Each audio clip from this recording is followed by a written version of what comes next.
Então, vamos fazer esse exemplo que a gente tem. É um exemplo da bomba. Como a gente viu no slide anterior, no vídeo anterior, esse P, ele representa a nossa bomba. Então, bomba, pump, P. Nós estamos aqui, olha, na primeira planta, por isso 1. É a primeira bomba que aparece no nosso processo, por isso ela é 01. Esse A e B, como eu falei para vocês, significa que eu tenho duas bombas em paralelo. São duas bombas idênticas. Se ela tiver qualquer coisa diferente, eu preciso colocar um outro número de bomba, seria A102. Neste caso, a gente tem a bomba A operando e a bomba B parada. Quando a bomba A para, a bomba B começa a funcionar. Este aqui é a identificação de um equipamento. E as informações das correntes que a gente tem? Nós temos aqui, olha, diferentes tipos de correntes. Elas podem ser a baixa pressão, a média pressão, alta pressão, de gás natural, de óleo, e aqui tem o símbolo ao qual ela identifica.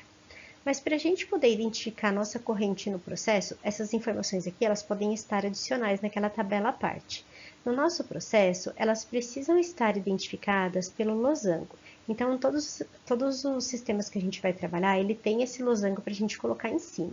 E elas precisam ser colocadas na sequência. Então, eu posso pôr aqui, eu tenho um equipamento, um vessel, aqui eu tenho a minha corrente 2, e aqui sai a minha corrente 3. Então, a ordem, se a gente tem uma sequência próxima, pode ser tanto uma 2, a outra 3, mas elas precisam estar próximas. Eu não posso colocar 1, 2, 3, 4, 5, 6, 6 e aqui voltar a colocar 20. Não, a gente sempre tem que ir colocando juntas os valores das correntes, para que se eu preciso identificar esse número da corrente no meu processo, eu já saiba mais ou menos onde ele está. Se eu vejo a 1, eu sei que a 2 está perto, e não a 20 está perto dele, tá bom? Então, eu preciso fazer isso.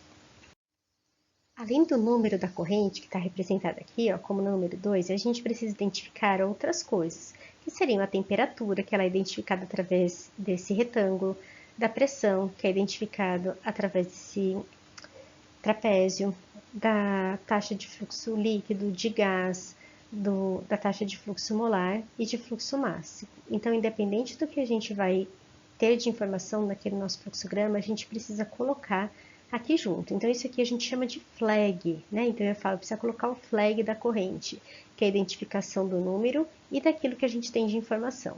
Professor, e se durante todo o meu processo a gente vai ter 25 graus? Então, de tempos em tempos, vocês podem pôr para não ficar muito longe uma da outra, né? Mas não precisa talvez repetir em todos eles, mas a hora que mudar, a gente precisa ter a mudança próxima, então era 25 e passou a ser 75.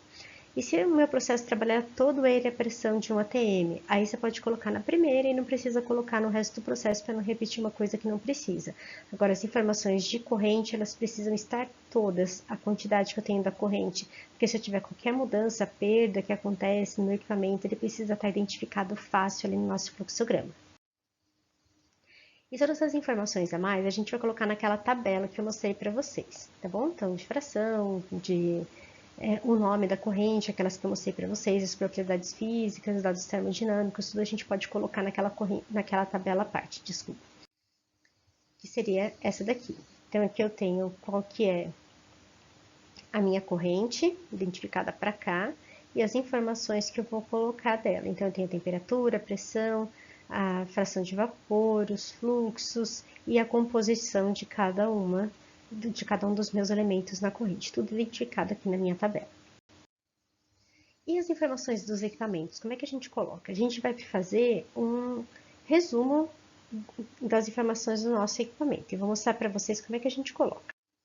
A gente vai colocar numa tabela como essa. Então, aqui eu tenho o tipo do equipamento e para fazer a descrição dele.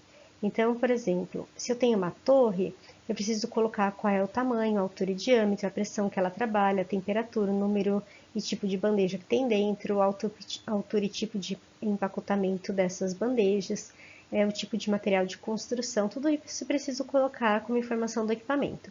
Se for um trocador de calor, se ele é tipo gás-gás, gás líquido, líquido-líquido, se ele é condensador, vaporização, o tipo de processo, material de construção, número de tubos, casco, chicana, tudo isso precisa conter. Então, todas as informações importantes do meu equipamento também precisam estar ali perto do meu fluxograma, se não dentro dele. Essa daqui é uma maneira da gente apresentar essas informações do meu equipamento. Então, eu tenho aqui, ó, trocadores de calor. Tenho todos os tipos de trocadores de calor que eu tenho no meu processo. Então, o tipo dele identificado, qual que é a área que eu tenho de troca e a vazão que eu tenho. Desculpa, a quantidade de energia que eu tenho. Se eu tenho aqui a tubulação, se eu tenho aqui, né, o tamanho, por exemplo, do meu tanque, do meu reator, da minha torre, tudo é identificado aqui. Então, através dos símbolos deles, a temperatura que ele trabalha, a pressão, tá vendo? A orientação que ele tá, se ele tá na vertical, na horizontal. Todas essas informações precisam estar contidas nessa minha tabela de informações adicionais. Então, aqui as bombas e compressores, tá vendo? Todos os equipamentos eu preciso detalhar nessa minha tabela. E agora vai vir o fluxograma de tubos e instrumentação. Eu não vou falar muito dele, porque ele não é o nosso foco de trabalho, tá bom? Nessa disciplina, mas eu só queria trazer algumas informações para vocês. Se vocês repararem, a gente tem correntes de cores diferentes que indicam materiais diferentes que estão sendo transportados lá dentro. Né? Então, a gente precisa saber o que significa cada uma dessas correntes, precisa estar ali identificado.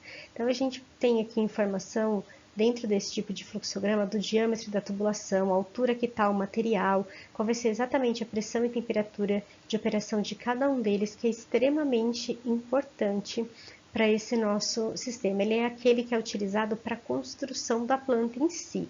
Então, eu tenho aquele que é de identificação do processo, né, que é o fluxograma de processo, e esse fluxograma de tubos e instrumentação, ele é utilizado para a construção da minha planta, todas as informações que foram utilizadas, tá bom?